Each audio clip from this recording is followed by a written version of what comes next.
ಸ್ನೇಹಿತರೆ, welcome to AJ tech Kannada YouTube channel. ಈ ಒಂದು ವಿಡಿಯೋದಲ್ಲಿ ನಾವು ಬರ ಪರಿಹಾರದ ಎಲ್ಲ ಕಂತುಗಳು ಸರಿಯಾಗಿ ನಿಮಗೆ ಜಮಾವಣೆ ಆಗಿದೆಯೇ ಅನ್ನೋದ್ರ ಬಗ್ಗೆ ಆ ಲೀಸ್ಟ್ನ ಯಾವ ರೀತಿ ಓಪನ್ ಮಾಡ್ಕೊಂಡು ಚೆಕ್ ಮಾಡ್ಕೊಳ್ಳೋದು. ನೀವು ತುಂಬ ಜನ ಕಮೆಂಟ್ ಸೆಕ್ಷನಲ್ಲಿ ಕಮೆಂಟ್ ಮಾಡಿದ್ದೀರಾ. ತುಂಬ ಜನ ರೈತರುಗಳಿಗೆ ಬರ ಪರಿಹಾರದ 3 ಕಂತುಗಳ ಹಣ ಬಂದಿಲ್ಲ. ಕೆಲವರಿಗೆ ಪಾರ್ಟ್ ಬಂದಿದೆ, ಕೆಲವರಿಗೆ ಬಂದೇ ಇಲ್ಲ. ಹಾಗೆ ಕೆಲವು ರೈತರುಗಳಿಗೆ 1-2 ಕಂತು ಬಂದಿದೆ, 3ನೇ ಹಂತದ ಬರ ಪರಿಹಾರ ಬಂದಿಲ್ಲ. ಮತ್ತು ಇನ್ನೂ ಕೆಲವು ರೈತರುಗಳಿಗೆ 4ನೇ ಕಂತಿನ ಹಣ ಕೂಡ ಜಮಾವಣೆ ಆಗಿದೆ. ಅದ್ರ ಬಗ್ಗೆ ಅಧಿಕೃತವಾದ ಲೀಸ್ಟ್ ನಾನು ಇವತ್ತು ತೋರಿಸ್ತಾ ಇದ್ದೀನಿ. ಅದು ಇಲ್ಲಿ ತನಕ ಅಪ್ಡೇಟ್ ಆಗಿರಲಿಲ್ಲ, ಇವಾಗ ಅದು ಓಪನ್ ಆಗ್ತಾ ಇದೆ. ನೀವು ಯಾವ ರೀತಿ ಅದನ್ನ ಸರ್ಚ್ ಮಾಡಿ ತಿಳ್ಕೊಬೋದು ಅಂತ ಹೇಳಿದ್ರೆ, ನೀವು ನಿಮ್ಮ ಫೋನ್ ಅಥವಾ ನಿಮ್ಮ ಲ್ಯಾಪ್ಟಾಪ್ ಮುಖಾಂತರ ಪರಿಹಾರ.karnataka.gov.in ಅಂತ ಟೈಪ್ ಮಾಡಿದ್ರೆ ಈ ರೀತಿ ಬರುತ್ತೆ. ಇಲ್ಲಿ ಕೆಳಗಡೆ ವಿಲೇಜ್ ವೈಸ್ ಲೀಸ್ಟ್ ಅಂತ ಇದೆ, ಅದನ್ನು ಕ್ಲಿಕ್ ಮಾಡಿ. ಇಲ್ಲಿ ನೀವು ನೆಕ್ಸ್ಟ್ ಪೇಜು ಈ ರೀತಿ ಬರುತ್ತೆ. ಇನ್ಪುಟ್ ಸಬ್ಸಿಡಿ ಪರಿಹಾರ ಸಂದಾಯ ವಿವರಗಳು, ಡೇಟು 11/8/2024 ಅಂತ ಬರುತ್ತೆ. ಇಲ್ಲಿ ನಿಮ್ಮ ಇಯರ್ನ ಸೆಲೆಕ್ಟ್ ಮಾಡ್ಕೊಳ್ಳಿ. ತದನಂತರ ನಿಮ್ಮ ಆಯ್ಕೆ ಋತು, ಅಂದರೆ ನಿಮ್ಮದು ಮುಂಗಾರ ಹಿಂಗಾರ ಅಂತ ಕೇಳುತ್ತೆ, ಮುಂಗಾರು ಸೆಲೆಕ್ಟ್ ಮಾಡ್ಕೊಳ್ಳಿ. ನಂತರ ಬರ ಅಂತ ಸೆಲೆಕ್ಟ್ ಮಾಡಿಕೊಂಡು ತದನಂತರ ನಿಮ್ಮ ಜಿಲ್ಲೆ ಹಾಗೂ ನಿಮ್ಮ ತಾಲೂಕು ಹಾಗೆ ನಿಮ್ಮ ಹೋಬಳಿ, ಹಾಗೆಯೇ ಲಾಸ್ಟಲ್ಲಿ ನಿಮ್ಮ ವಿಲೇಜನ್ನು ಸೆಲೆಕ್ಟ್ ಮಾಡ್ಕೋಬೇಕಾಗತ್ತೆ. ಎಲ್ಲ ಸೆಲೆಕ್ಟ್ ಮಾಡ್ಕೊಂಡಿದ್ದ ನಂತರ ನೀವು ಗೆಟ್ ರಿಪೋರ್ಟ್ ವರದಿ ಪಡೆಯಿರಿ ಅಂತ ಇದೆ ನೋಡಿ. ಈ ಆಪ್ಷನ್ನ ಕ್ಲಿಕ್ ಮಾಡಿದ್ರೆ ನಿಮಗೆ ಈ ರೀತಿ ನಿಮ್ಮ ಎಲ್ಲ ವಿಲೇಜಲ್ಲಿ ಇರ್ತಕ್ಕಂಥ ಫಾರ್ಮರ್ ಲಿಸ್ಟು ಓಪನ್ ಆಗುತ್ತೆ. ಇಲ್ಲಿ ನೀವು ನೋಡ್ಬೋದು ಸ್ನೇಹಿತರೆ, ರೈತನ ಹೆಸರು, ಸರ್ವೆ ನಂಬರು, ಹಾಗೆ ಪೇಮೆಂಟ್ ಸಕ್ಸಸ್ಫುಲ್ ಆಗಿದೆಯಾ, ಯಾವ ತಾರೀಕಿನೊಂದು ಹಣ ಜಮಾವಣೆ ಆಗಿದೆ, ಹಾಗೆ ಎಷ್ಟು ಹಣ ಬಂದಿದೆ, ಎಲ್ಲ ಡೀಟೇಲ್ಸು ಇಲ್ಲಿ ಶೋ ಆಗುತ್ತೆ.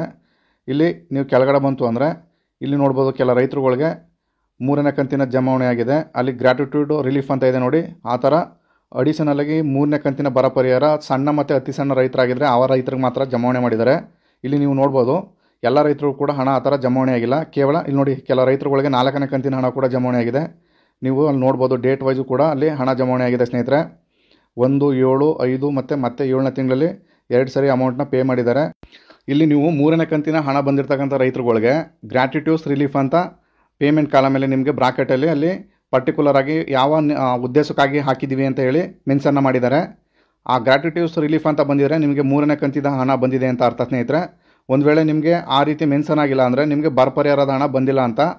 ಅದು ಒಂದು ವೇಳೆ ನಾನೀಗ ತೋರಿಸ್ತಕ್ಕಂಥದ್ದು ಅಪ್ಡೇಟ್ ಆಗಿರ್ತಕ್ಕಂಥದ್ದು 7/10/2024 ಅಂದರೆ ಕಳೆದ ತಿಂಗಳಲ್ಲಿ ಹಾಕಿರ್ತಕ್ಕಂಥ 3ನೇ ಹಂತದ ಬರ ಪರಿಹಾರದ ಡೀಟೇಲ್ಸ್ ಆಗಿರುತ್ತೆ.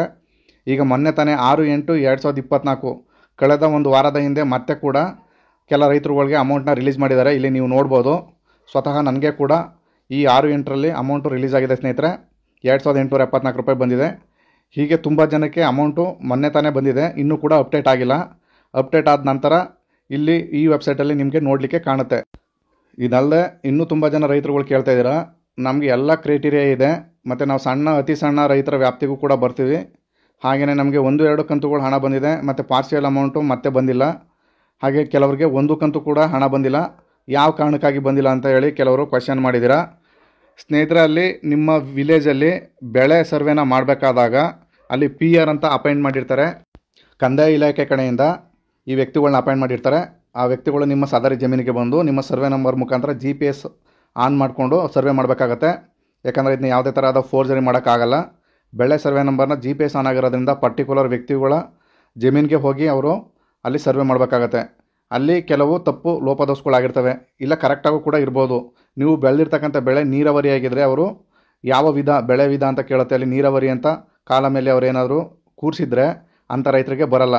ಹಾಗೆಯೇ ಇನ್ನೂ ಕೆಲವು ರೈತರಿಗೆ ಕಟಾವು ಅಂತ ತೋರಿಸಿರ್ತಾರೆ, ಅಂದರೆ ಬೆಳೆ ಆಲ್ರೆಡಿ ತೊಗೊಂಡಿದ್ದಾರೆ ಇವರು. ಹಾಗೆಯೇ ಕೆಲವರಿಗೆ ಪಾಳು ಬಿದ್ದ ಭೂಮಿ ಅಂತ ತೋರಿಸಿರ್ತಾರೆ, ಆ ರೈತರುಗಳಿಗೆ ಬರಲ್ಲ.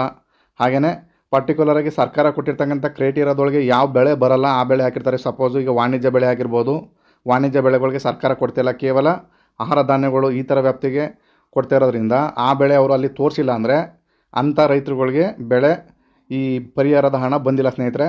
ಇದನ್ನು ನೀವು ಯಾವುದೇ ಸರ್ಕಾರಿ ಕಚೇರಿಯಲ್ಲೂ ಕೂಡ ನಿಮಗೆ ಈ ಮಾಹಿತಿ ಸಿಗಲ್ಲ, ನೀವು ಇಲ್ಲಿ ತಿಳ್ಕೊಬೋದು ಸ್ನೇಹಿತರೆ. ಒಂದು ವೇಳೆ ನಿಮ್ಮದು ಎಲ್ಲನೂ ಕರೆಕ್ಟ್ ಇದೆ ಆದರೂ ಕೂಡ ನಮಗೆ ಪಾರ್ಷಿಯಲ್ ಅಮೌಂಟ್ ಬಂದಿದೆ ಅಂತ ಹೇಳಿದ್ರೆ ನೀವು ಸಣ್ಣ ಅತಿ ಸಣ್ಣ ರೈತರ ವ್ಯಾಪ್ತಿಗೆ ಬರಲ್ಲ.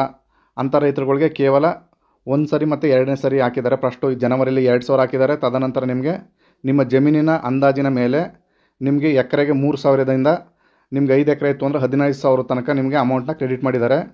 ತುಂಬ ಜನಗಳ ರೈತರುಗಳಿಗೆ ಕೂಡ ಬಂದಿದೆ.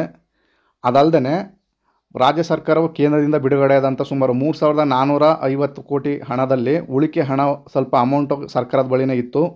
ಅದನ್ನು ಎಲ್ಲ ರೈತರಿಗೂ ಕೊಡೋಕ್ಕಾಗಲ್ಲ ಅಂತೇಳಿ ಸಣ್ಣ ಮತ್ತು ಅತಿ ಸಣ್ಣ ರೈತರಿಗೆ ಮಾತ್ರ ಕೊಡ್ತೀವಿ ಅಂತೇಳಿ ವಿಂಗಡಣೆ ಮಾಡಿ ಇವಾಗ ಮೊನ್ನೆ ತಾನೇ 3ನೇ ಕಂತಿನ ಹಣ ಜಮಾವಣೆ ಮಾಡಿದ್ದಾರೆ ಸ್ನೇಹಿತರೆ. ಅಲ್ಲಿ ಯಾರೆಲ್ಲ ಸಣ್ಣ ಮತ್ತು ಅತಿ ಸಣ್ಣ ರೈತರ ವ್ಯಾಪ್ತಿಗೆ ಬಂದಿರ್ತದೆ ಪರ್ಟಿಕ್ಯುಲರ್ ಆ ರೈತರಿಗೆ ಮಾತ್ರ ಹಣ ಜಮಾವಣೆ ಆಗಿದೆ. ಇಲ್ಲಿ ನಾನು ಹೇಳಿರ್ತಕ್ಕಂಥ ಕ್ರೈಟೀರಿಯಾದೊಳಗೆ ನೀವೇನಾದರೂ ಇದ್ದರೆ ಅಂದರೆ ನಿಮಗೆ ಹಣ ಬಂದಿದೆ ಸ್ನೇಹಿತರೆ. ಒಂದು ವೇಳೆ ನೀವು ಆ ಕ್ರೈಟೀರಿಯಾದೊಳಗೆ ಬರಲ್ಲ ಅಂತ ಹೇಳಿದ್ರೆ ಆ ರೈತರುಗಳಿಗೆ ಹಣ 3ನೇ ಕಂತಿನ ಹಣ ಜಮಾವಣೆ ಆಗಿಲ್ಲ. ಸ್ನೇಹಿತರೆ, ಇದಾಗಿತ್ತು ಮಾಹಿತಿ.